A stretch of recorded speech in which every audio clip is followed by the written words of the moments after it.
কি বিশৃঙ্খল অবস্থা! গোড়াতে এত গলদ থাকলে পরে কি হবে? না, ব্যাপারটা তো জানাতে হবে।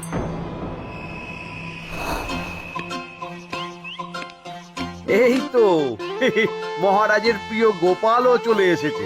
তাহলে এবার সভা শুরু করা যাক মহারাজ। সে আপনি যাই বলুন না কেন মন্ত্রী মশাই, আজ আমার আপনার সাথে ঝগড়া করার কোনো ইচ্ছেই নেই। কেন গোপাল, কি হয়েছে তোমার? কি আর বলি মহারাজ, কৃষ্ণনগরের ভবিষ্যৎ দেখে আমি তো ভাষাই হারিয়ে ফেলেছি।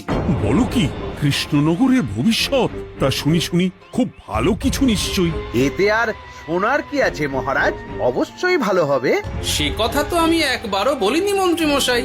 আহা গোপাল, ভনিতা না করে বলি ফেলো না দেখি, কি এমন দেখেছো কৃষ্ণনগরের ভবিষ্যৎ? তাহলে শুনুন, কৃষ্ণনগরের ভবিষ্যৎ ঘোর অন্ধকারে, মোটেই ভালো নয়। হ্যাঁ, বলো কি? কৃষ্ণনগরের ভবিষ্যৎ বলতে আমি ছোট ছোট ছেলে মেয়েদের কথাই বলছি। ওরাই তো আমাদের কৃষ্ণনগরের ভবিষ্যৎ। ঠিক কথা, কিন্তু তার সাথে অন্ধকারের কি সম্পর্ক? সম্পর্ক আছে মহারাজ। আজ সকালে রাজসভায় আসার পথে দেখি পাঠশালায় বাচ্চাদের পড়াশোনা বাদে সবই হচ্ছে। তা এরকম চলতে থাকলে কি করে রাজ্যের ভালো হবে বলুন দেখি? না হওয়ারই বা কি আছে শুনি? পড়াশোনার সাথে রাজ্যের ভালো খারাপের কি আছে? সত্যি মন্ত্রী হয়েও যে আপনি এসব কথা বলেন, ভাবলেও অবাক লাগে। গোপাল, মুখ সামলে কথা বলো। আপনিও তাহলে আগে বুঝুন, তারপর কথা বলুন। আবার শুরু হয়ে গেলে তোমরা। ক্ষমা করবেন মহারাজ, কিন্তু আমি তো কিছু শুরু করিনি। মন্ত্রী মশাই তো না বুঝে কথা বলছেন। আপনি বলুন মহারাজ, বাচ্চারাই তো সমাজের ভবিষ্যৎ। ওরা এখন যা শিখবে সেটাই তো পরে কাজে লাগাবে। ঠিক, শিক্ষার গুরুত্ব অনেক, তাকে এত অবহেলা করলে তো চলবে না। সেটাই তো মহারাজ, একে তো সকলে পাঠশালায় আসে না, তার উপর যে কয়জন আসে তাদের মধ্যেও কেউ খেলে বেড়ায়, কেউ ঘুরে বেড়ায়, এসব হয়। বুঝলাম, কিন্তু রাজপণ্ডিত কিছু বলে না। কি করে বলবেন মহারাজ? উনি তো নিজেই ঘুমে ঢুলতে থাকেন। কি? আমি কালই রাজপণ্ডিতের সাথে এই ব্যাপারে কথা বলবো। কিন্তু শুধু রাজপণ্ডিতের সাথে কথা বললেই হবে না মহারাজ, তার সাথে এমন কিছু করতে হবে যাতে ছেলেপুলেরা রোজ পাঠশালায় খুশি মনে এসে পড়াশোনা করে। তার জন্য কি করা যায় বলো তো? আর তোমার কাছে কি কোনো উপায় আছে? থাকলে তো আগেই বলে দিত, এত সময় ধরে অভিযোগ করে যেত নাকি? আচ্ছা, আপনার কাছে কি কোনো উপায় আছে মন্ত্রী মশাই? মানে এখন নেই, ভাবতে হবে। তাহলে একটু চুপ করে থাকুন। ছাড়ো না গোপাল, তুমি বলো।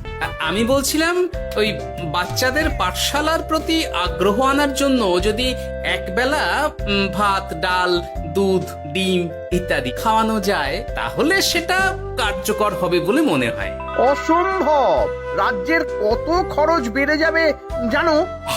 তুমি থামো তো মন্ত্রী, সব সময় খালি উল্টো কথা বলা। আমি একদম একমত গোপালের সাথে। কৃষ্ণনগরের উন্নতির জন্য আমি সব করতে রাজি।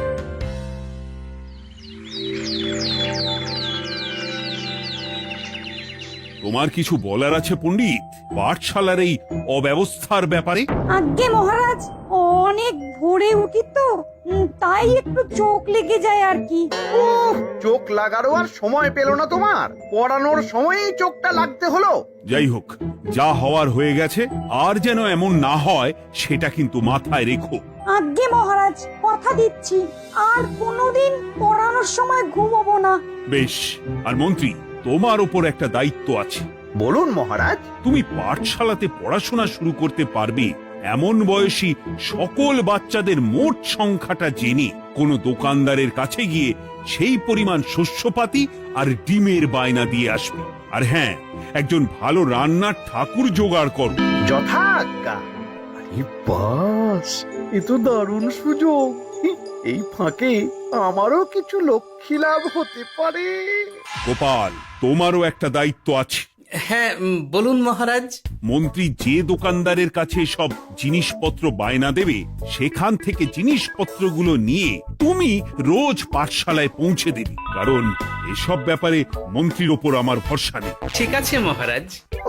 মহারাজের বেশি বলে কিনা আমার ওপর ভরসা নেই। সব জোগাড় করব আমি, আর শেষ বাজিটা মারবে গোপাল। আরে না, ভালোই হলো। আমি যদি কিছু করিও তবু দোষ পড়বে গোপালেরই উপর। কি ব্যাপার, মন্ত্রী মশাই কিছু বললো না এটা শুনে? কি ভাবছে এত? ঠিকই বলেছেন মহারাজ, এসব কাজ গোপালই ভালো করতে পারবে। বাবা, ওভাবে কেন বলছো গোপাল? আমিও তো চাই কৃষ্ণনগরের ভালো হোক। বেশ, ভালো হলেই ভালো। শোনো ঠাকুর, তাহলে ওই কথাই রইলো। দেখো যেন কোনো ভুলচুক না হয়। ঠিকঠাক কাজ করলে ভালো বকশিস পাবে, কেমন? হ্যাঁ হুকুম, কোনো ভুল হবে না। পাথর ভেঙে এক বস্তা কাঁকর আমি তৈরি করে এনেছি, আর অর্ধেক দুধে অর্ধেক জল মেশানো আর ডিম সরানো, এই তো সব হয়ে যাবে। হ্যাঁ, তবে দেখো গোপাল যেন এর টের না পায়। না না হুকুম, দু গোপাল কেন, কাকপক্ষীও টের পাবে না।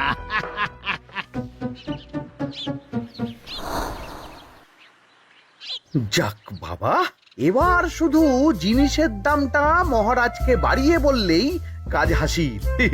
এদিকে অতিরিক্ত মূল্যটাও আমার হবে, আর বাকি জিনিসগুলো বিক্রি করার পর সেই দামও আমারই হবে।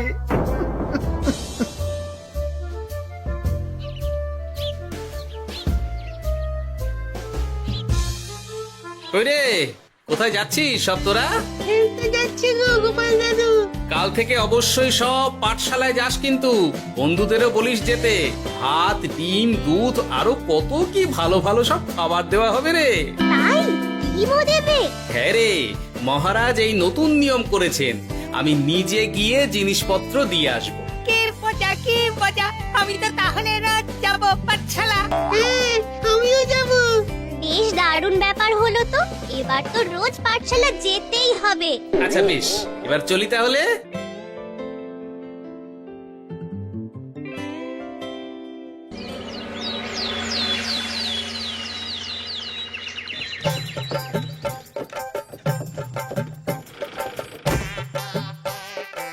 এই নাও গো ঠাকুর, সব জিনিস নিয়ে চলে এসেছি। একবার মিলিয়ে নাও দেখি। ঠিক আছে গোপাল দাদা, এখনই সব দেখে নিচ্ছি।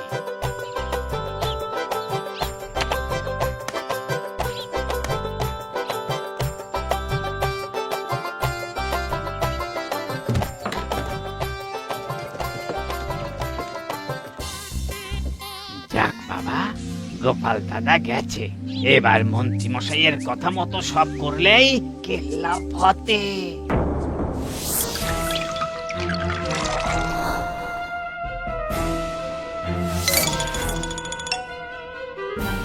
কই গো ঠাকুর? এই তো হুকুম, আপনার কথা মতো সব কাজ হয়ে গেছে। ওই দেখুন, ওখানে জিনিসগুলো রাখা আছে, আপনি নিয়ে যেতে পারেন। বাবা বাবা, খুব ভালো, খুব ভালো।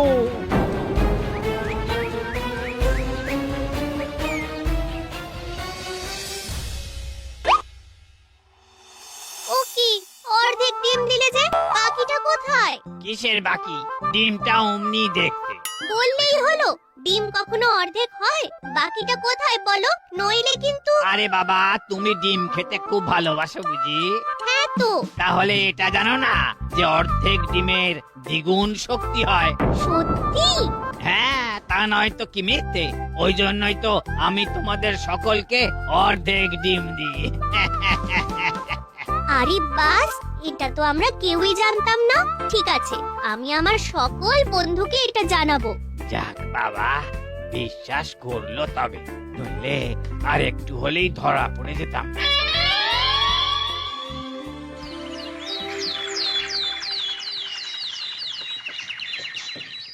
আরে, রান্নার ঠাকুর কারোর সাথে কথা বলছে মনে হচ্ছে। পেছন থেকে দেখে তো মন্ত্রী মশাই বলে মনে হচ্ছে। একটু কাছে গিয়ে দেখি তো কি ব্যাপার। আরে গোপাল দাদা যে, তোমার কথাই ভাবছিলাম, আর দেখো তুমি চলে এলে। হুম, তুমি কি নিশ্চিত যে তুমি আমার কথাই ভাবছিলে? আমি তো তোমাকে কারোর একজনের সাথে কথা বলতে দেখলাম। আবার মন্ত্রী মশাইকে দেখে ফেলেনি তো? কথাটা বেফাস হয়ে যাওয়ার আগে আমাকে কথা ঘোরাতে হবে। কি গো বলো, এত কি ভাবছো? হ্যাঁ, ইয়ে, না না, এতে ভাবার আর কি আছে? কেউ না কারোর সাথে কথা বলিনি। আমি তো একাই ছিলাম। তুমি বোধহয় ভুল দেখেছো। হ্যাঁ, ভুলই হবে। কি ব্যাপার? ঠাকুর এভাবে বলছে কেন? তাহলে কি সত্যি ভুল দেখলাম নাকি অন্য কোনো ব্যাপার আছে? না, পরে দেখতে হচ্ছে। ঠিক আছে, এই আমি যাই গো। হ্যাঁ, অনেক কাজ আছে। হুম, না না না, ঠাকুর যতই বলুক না কেন কেউ ছিল না সেখানে, তবু মনটা কেমন যেন খটকা লাগছে। যাই হোক, মনে হওয়া নিয়ে তো আর কিছু করা যাবে না। এখন যাই কাজে। তা মন্ত্রী, পাঠশালায় রোজ ভালো মানের আনাজপাতি যাচ্ছে তো? আগে হ্যাঁ মহারাজ, আমি তো ভালো মানেরই সব চাল ডালের বায়না দিয়েছি। কথা মতো তো সেগুলোই পাঠানোর কথা। তবে বাকিটা গোপাল জানে। মানে গোপাল জানে মানে ঠিক কি বলতে চাইছেন আপনি মন্ত্রী মশাই? না মানে জিনিসগুলো সব নিয়ে তো তুমিই যাও, তাই আর কি। সেটাও করতে হচ্ছে, কারণ মহারাজ আপনার উপর ভরসা করতে পারেন না। আহ গোপাল, ঠিক আছে, আমি বুঝতে পেরেছি। মন্ত্রী, সপ্তাহে সপ্তাহে জিনিসের দাম মিটিয়ে দিচ্ছ তো? হ্যাঁ, আগের সপ্তাহের দাম মিটিয়ে দিয়েছি, কিন্তু পরেরটা বাকি। আর মহারাজ বলছিলাম কি, পরের মাস থেকে জিনিসের দাম একটু বাড়তে পারে। কি হলো? মন্ত্রী মশাইয়ের এই ব্যাপারটা কেমন যেন লাগলো না, চোখে চোখে রাখতেই হবে।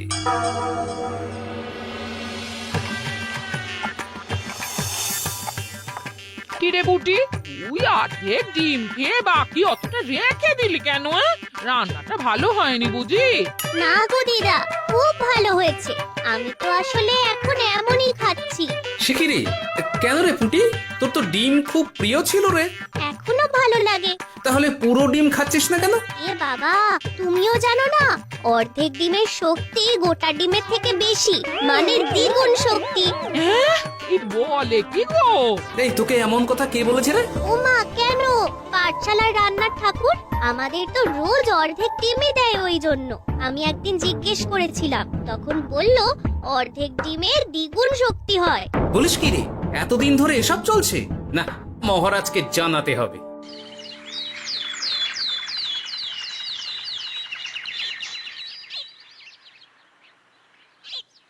আরে গোপাল এত সকাল সকাল রাজবাড়ির দিকে যাচ্ছে কেন? গিয়ে আড়াল থেকে দেখি তো।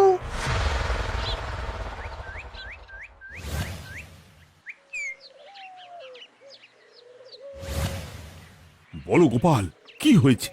হঠাৎ কেন এভাবে একা দেখা করার কথা বললি? আসলে মহারাজ, আমি চাই না এই ব্যাপারটা মন্ত্রী মশাই জানুক, তাই একান্তে আপনার সাথে কথা বলতে চাই। কেন, কি হয়েছে সব খুলে বলো। তাহলে শুনুন মহারাজ।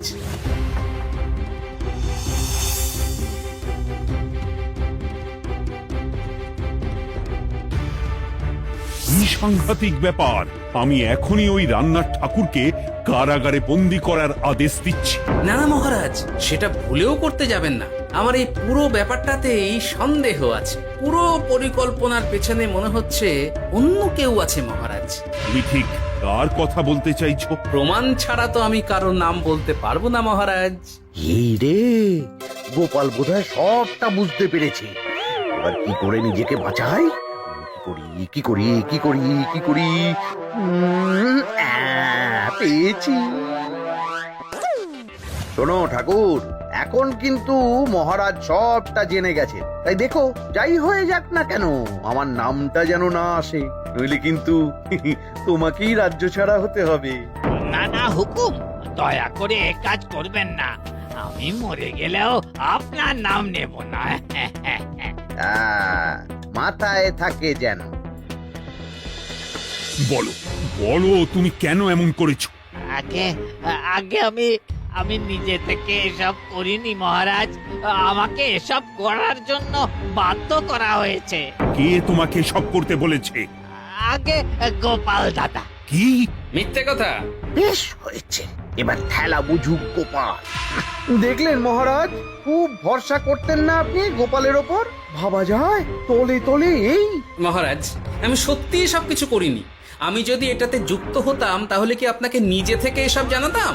দেখো গোপাল, এখন এসব কথা বলে কোনো লাভ নেই। সবাই জানে তোমার মাথায় কত বুদ্ধি। তুমি ইচ্ছা করে আগে গন্ডগোল করে তারপর সেটা ঢাকতে নিজে থেকে এসব বলছো। গোপাল, তুমি সত্যি করেছো কি করনি সেটা কিন্তু তোমাকেই প্রমাণ করতে হবে। এটা যেমন সত্যি যে এসব যে ঘটছে সেটা তুমি আমায় জানিয়েছো প্রথম, তেমনি এটাও সত্যি যে প্রতিদিনের শস্যের বস্তা তুমি নিয়ে যাও পাঠশালায়, তাই তোমাকেও যে সন্দেহের তালিকা থেকে বাদ দেওয়া যাবে না। বেশ, তাহলে আমি প্রমাণ জোগাড় করেই তবে এই রাজসভায় পা দেব।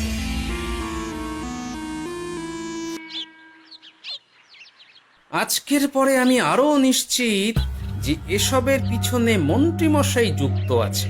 এবার শুধু ওনাকে হাতে নাতে ধরার ব্যবস্থা করতে হবে। ও কি দাদু, তুমি এই সময় বাড়ি ফিরছো? হ্যাঁ রে, তোর দাদুকে আর চোরের অপবাদ দিয়েছে, তাই প্রমাণ জোগাড় না করে আমি রাজসভায় যাব না। কি বললি? তোমাকে কে চোরের অপবাদ দিয়েছে? কে আবার? ওই মন্ত্রী? কিন্তু আমার সন্দেহ হচ্ছে যে আসল চোর ওই মন্ত্রী। বাস, তাহলে আর চিন্তা কি? আমরা আছি তো, মন্ত্রীর ওপর নজর রেখে তোমাকে সব খবর দিয়ে যাব। হ্যাঁ দাদু, আমারও অনেক রাগ হয়েছে। এতদিন মিথ্যে বলে আমাদের অর্ধেক ডিম খাইয়েছে। আমি এটা কিছুতেই মানতে পারছি না। এবার সত্যিটা সবার সামনে আসবেই।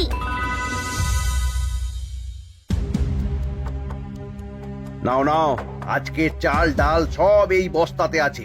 এই নিন আজকের মূল্য। দেখো, অর্থটা কিন্তু বড় কথা নয়। তোমার যে রোজ বিক্রি বাট্টা বেড়ে গেছে, আর তার জন্যই তোমার তো আমাকে মিষ্টি খাওয়ানো উচিত। একদম, আমি কালই আপনাকে মিষ্টি খাওয়াবো, একদম পাকা কথা। তাহলে আজ চলি, কাল দেখা হবে। দেখলি মন্ত্রী মশাই কি বদমাইশ। চল এখনই গিয়ে গোপাল দাদুকে সব বলি।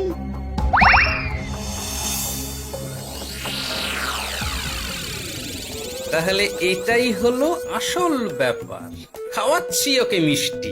হ্যাঁ গোপাল দাদু, একেবারে আচ্ছা করে দাওয়াই দিও। আচ্ছা শোন, আমার মাথায় একটা বুদ্ধি এসেছে বুঝলি। কাল তোরা ওই পাশের গ্রামের দোকানদারকে কিছু একটা করে আটকে রাখ, আর আমি সেই সুযোগে মন্ত্রীর সাথে দেখা করব। আচ্ছা, তুমি কোনো চিন্তা করো না। ঠিক আছে, তোরা এখন যা, আমিও একবার মহারাজের সাথে দেখা করে আসি।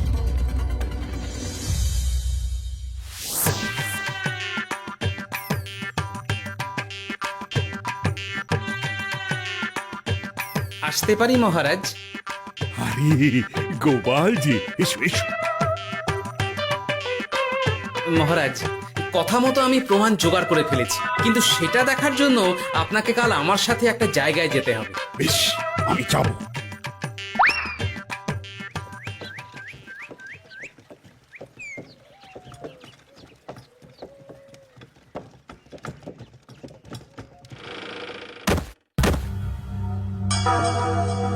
এই কি, তুমি কে? আগে আমি মালিকের খুব বিশ্বস্ত কর্মচারী। আজ সকালে মালিক একটা অন্য কাজে ব্যস্ত হয়ে পড়েছে, তাই আমাকে পাঠালো। কিন্তু কথা মতো আপনার জন্য মিষ্টি পাঠিয়েছে। এই তাই নাকি? দাও দাও দাও দাও, শুনেছি তোমাদের গ্রামের মিষ্টিও নাকি খুব ভালো। হ্যাঁ, ওই আর কি। নিন।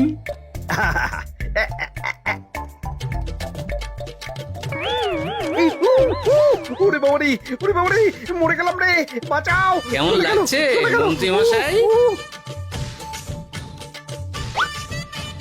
গোপাল, তুমি? তোমায় আমি ছাড়বো না। এই যে গোপাল দাদু, আসল দোকানদার। এই, আসল দোকানদার? এই রে, এবার কি হবে? এই, তোমার কি আর কিছু বলার আছে মন্ত্রী? তোমার সব কর্মকাণ্ড আমাদের কাছে ফাঁস হয়ে গেছে। তোমার সাহস কি করে হয় কৃষ্ণনগরের ভবিষ্যতের সাথে এমন করার? ক্ষমা করে দিন মহারাজ, আর হবে না, ক্ষমা করে দিন। না না না না, শাস্তি তো তোমাকে পেতেই হবে। সেপাই, আজ থেকে মন্ত্রীকে রোজ সকালে 100 বার বেতের বাড়ি ও অর্ধেক খাবার দেওয়া হবে। অর্ধেক খাবার? কেন জানেন না? অর্ধেক খেলে দ্বিগুণ শক্তি বাড়ে। ওরে বাবা গো, আমার আমার আমার মাথা ঘুরছে।